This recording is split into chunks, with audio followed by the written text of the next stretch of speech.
Welcome to our channel. Today we how to start a floral design business with 1-800-FLOW. To start a floral design business with 1-800-FLOWERS, begin by researching the floral industry. Understand the current market trends and customer preferences in floral design. Next, outline your business plan, including your target market and product offerings. Decide on a suitable location for your business, whether it's a physical store or an online shop.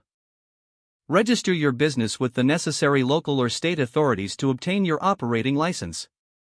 Consider your initial investment and budget for equipment, supplies, and marketing.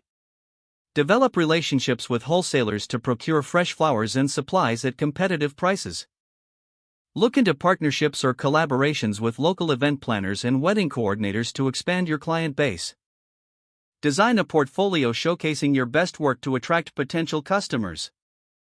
Create a user-friendly website that features your floral arrangements, pricing, and contact information. Utilize social media platforms to promote your designs and engage with potential customers. Join local florist networks or associations to gain insights and share experiences with fellow florists.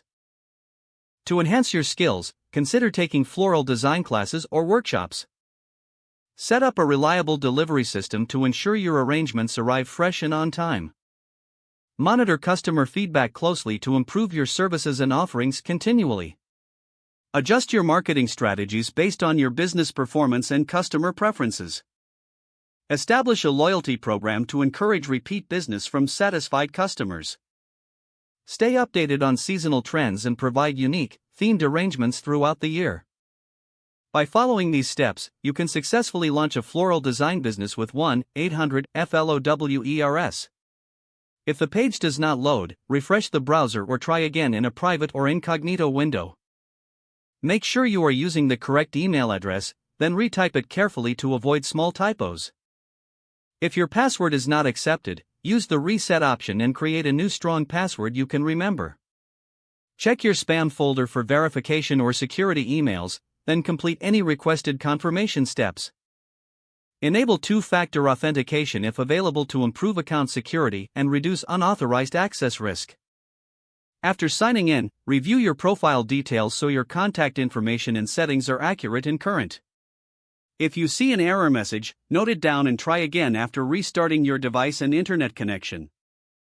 Log out when you finish, especially on shared devices, to keep your account and payment information secure. If the page does not load, refresh the browser or try again in a private or incognito window.